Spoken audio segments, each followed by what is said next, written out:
Here's the truth that no one wants to say out loud. Weight loss advice that ignores women's cycles is like giving everyone the same prescription for different problems and hoping it works. Yet dieting or eating clean has trained women to ignore their hormones, ignore their body, ignore their hunger, and ultimately their instincts. And we wonder why they still feel broken or stuck. Today you're going to learn the 5 exact habits I teach my clients to lose weight and keep it off. So let's get into it.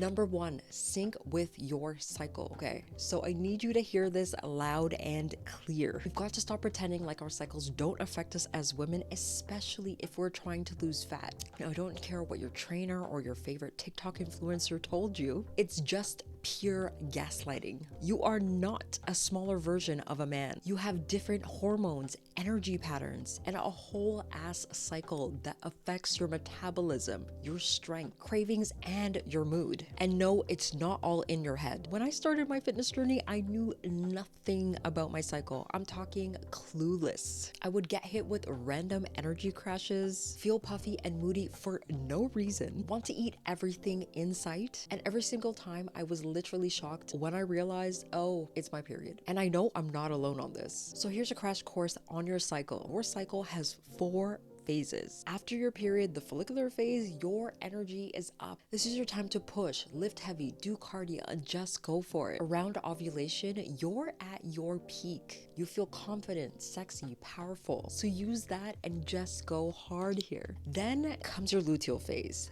the PMS week. Your energy dips, you're bloating, your cravings are all over the place, and your motivation tanks. Think more walks, lighter weights, and a little bit more rest. And finally, your menstrual phase. You're bleeding. Your body is doing a lot of work behind the scenes. You're stretching, you're resting a little bit. Your appetite will definitely be shifting. Your body is changing every week, so your body needs different things. So eat more during your luteal phase and fuel your cravings with smarter choices. And most of all, stop fighting your biology. If you want to learn more about your cycle, I do have a complete guide video and I'll link it up here. Habit number 2, know your TDEE and don't skip this step.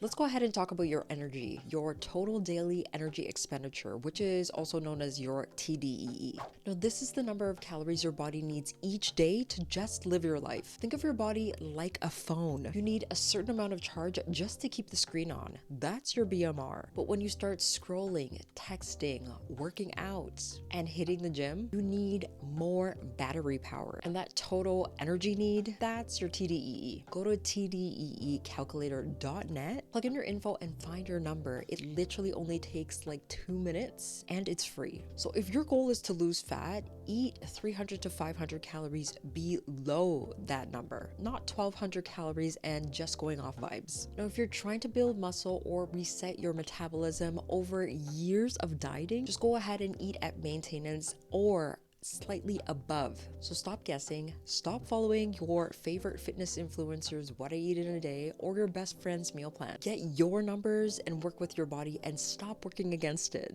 Habit number 3, stop fearing your macros. They're actually your fuel. So once again, carbs are not the villain, fats are not the enemy. And if you're skipping your protein still, girl, we need to talk. Listen, I've tried everything, low fat, low carb, and vegetarian, just to name a few. I literally cut carbs, feared fats, and lived in a constant cycle of restriction and binging. I'd hold it together for a few days and then ultimately just crash and burn. That's why balance matters so much. Your body needs all 3 macros: proteins, carbs, and fats. Now, protein is vital. It keeps you full, supports your metabolism, and helps you hang on to that muscle. So if you want to lose fat without looking tired or simply deflated, you need to consume 0.8 to 1 gram of protein per pound of your goal weight. Now, carbs, they're your energy. They fuel your workouts, your brain, and your hormones. And yes, your hormones need carbs, not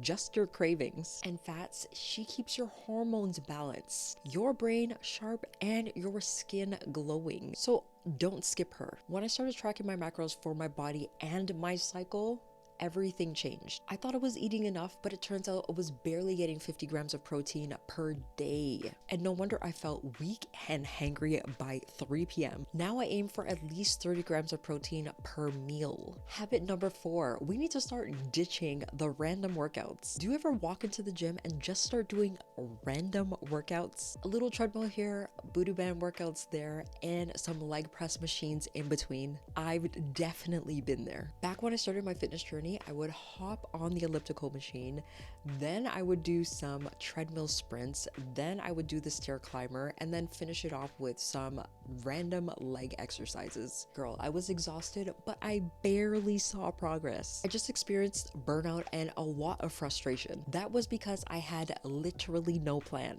I was doing a fitness buffet instead of an actual strategy. So if you want to see real results instead of a temporary vacation body, you need to strength train with intention. Now, you don't need 2-hour workout sessions. What you need is at least 3 days of intentional strength training, of focused lifting with progressive overload, which just means increasing your weights over time or the number of reps that you're doing over time, and workouts that challenge your entire body, not just your glutes. Now remember this, walking is queen. Walking boosts your NEAT, which is all the calories that you burn outside of your actual intentional workout. So think cleaning the house, pacing when you're doing your calls, walking the dog, it all adds up. Some of my clients were shocked at how walking alone about 6,000 to 10,000 steps a day helped them actually move past their plateaus. It's simple, it's gentle, and it actually works. Now, number 5, the mindset overhaul. This is the glue, because none of the other habits matter if your mindset isn't right. You need to know your why. Not just, I want to lose 10 pounds.